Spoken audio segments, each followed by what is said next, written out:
Muy buenos días, estimado tutor. Mi nombre es Feliz Joan Suárez Rincón. Soy estudiante del CEA de Cúcuta. Pertenezco a la carrera de Ingeniería de Telecomunicaciones y escogí los ejercicios de la letra C, que me pide hallar pues lo que es el sistema físico de un plano inclinado con tres bloques de igual masa. Entonces aquí vemos que este bloque tiene una fuerza normal, ¿sí? Que va, digamos, en sentido paralelo al movimiento, ¿sí? Perpendicular al movimiento. Tenemos el peso del objeto que es W masa por gravedad. En este caso la masa es de 1,5, la gravedad 9,8 y el coseno de 30 grados, según el video que vimos en la videoconferencia. Pues aquí tenemos el sistema físico, estamos analizando el movimiento de tres bloques con la misma masa. La masa representa la cantidad de materia del objeto y este experimento es importante porque todos los bloques tienen la misma masa. Así cualquier diferencia se debe solo a la materia de fricción. Sí, entonces aquí tenemos la situación uno, coeficiente de fricción estática al inicio del movimiento, y la situación de la fricción cinética, ¿sí? Estática y cinética. Las fuerzas en el sistema de diagrama de cuerpo libre. Entonces aquí vemos el plano inclinado ya un poquito mejor, ¿cierto? Y vemos las fuerzas en el sistema de diagrama de cuerpo libre. Entonces aquí tenemos inicialmente pues la normal, que significa masa por gravedad por coseno del ángulo, y significa que es la fuerza con la que el plano empuja el bloque hacia afuera. No es vertical y es perpendicular al plano, ¿cierto? Vemos el coeficiente de fricción. Entonces ya tenemos la descomposición del peso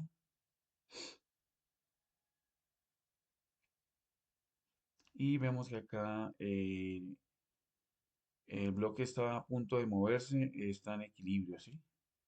Está en equilibrio acá antes de salir. Entonces aquí ya empieza a moverse el coeficiente de fricción estática máximo, ¿sí? La gravedad intenta mover el bloque y la fricción no detiene esta fricción, ¿cierto? Entonces vemos la relación de la fricción, ¿cierto? Que significa que el coeficiente de fricción estática mide qué tan rigurosa es la superficie y es una propiedad del material, ¿cierto? Sustituimos y cancelamos la masa, lo que nos da un ángulo crítico, y vemos que esto no depende de la masa, sino solo del material, ¿cierto? El coeficiente de fricción no depende de la masa, sino del tipo de material. Y el ángulo crítico depende solo del material y no de la masa. Aquí calculamos los ángulos, reemplazamos en cada uno y encontramos el coeficiente de fricción para cada bloque. Entonces, el coeficiente de fricción es estático y depende únicamente del ángulo en el bloque que comienza a deslizarse. ¿Sí? Tu interpretación de resultados. En el bloque A menor fricción, en el bloque C mayor fricción, como vemos acá. Mire. ¿Sí? Listo. Entonces tenemos la situación 2, fricción cinética. Entonces aquí hace hay movimiento y significa que el bloque acelera porque la gravedad supera la fricción acá. ¿Sí? Entonces tenemos el coeficiente de fricción cinética, siempre es menor que la estática, y la ecuación de la aceleración, ¿cierto? Entonces aquí tenemos la ecuación de la aceleración, despejamos la aceleración para poder, cancelando la masa, ¿cierto? Si hay mucha fricción, hay menor aceleración, si hay poca fricción, hay mayor aceleración. Y vemos a la aceleración desde el movimiento, ¿sí? Que es igual a un medio de aceleración por tiempo al cuadrado, que significa distancia, tiempo y aceleración, ¿cierto? Distancia, tiempo y aceleración. Despejamos y esto permite medir la aceleración experimentalmente. Aquí la encontramos para el bloque A 2,11 metros por segundo, para el bloque B 1,35 y para el bloque C 0,84, ¿cierto? Entonces aquí la aceleración en A es mayor y en C es menor.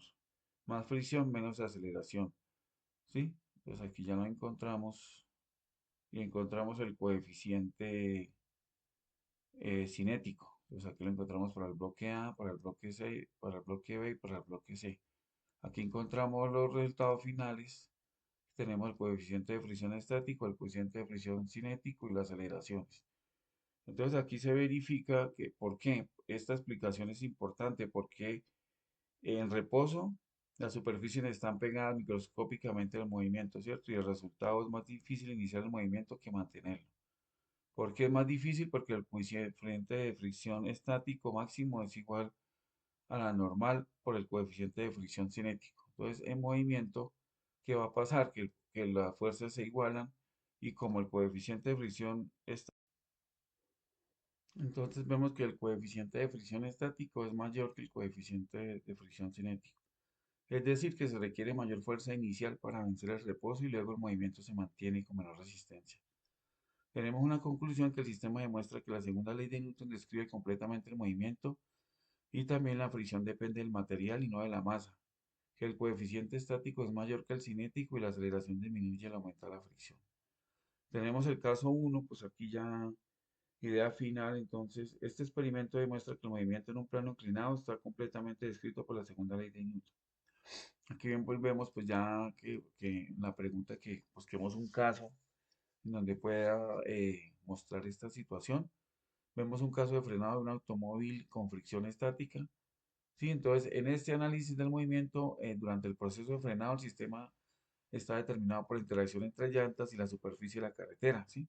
Entonces aquí vemos que desde el punto de vista físico, la fricción estática se define como la fuerza que impide el inicio del deslizamiento relativo entre dos superficies y cumple con la condición que el coeficiente de fricción estático es menor o igual que el coeficiente de fricción estático por la normal, en este caso menor o igual porque estamos hablando antes del movimiento, ¿sí? Donde el coeficiente de fricción es la fuerza de fricción estática y el U sub S es el coeficiente de fricción estática y y la fuerza normal, ¿cierto? Entonces aquí en el caso, pues la segunda ley de Newton vemos que la sumatoria de fuerzas en X es igual a esa masa por la aceleración y durante el frenado experimenta pues un deslizamiento, ¿sí? Que es una fuerza de fricción estática que es menos la fuerza de fricción por masa por aceleración por el frenado que está haciendo, ¿cierto?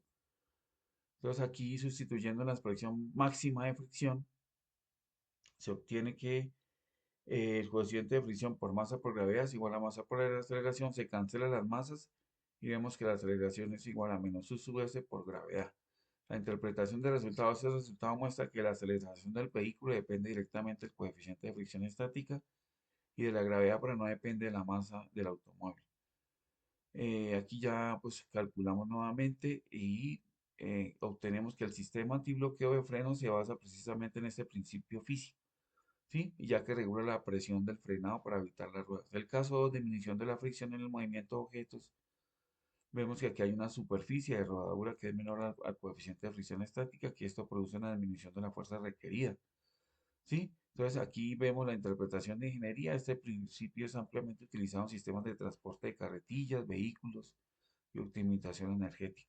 La conclusión, ambos casos demuestran que la fricción no es una fuerza simple, sino un fenómeno dependiente del estado del movimiento y además confirma que el coeficiente de fricción estático es mayor que el coeficiente de fricción cinético, lo que explica por qué es más difícil iniciar el movimiento que mantenerlo. ¿Listo? Entonces esa es la explicación, espero haberme dejado claro. Gracias.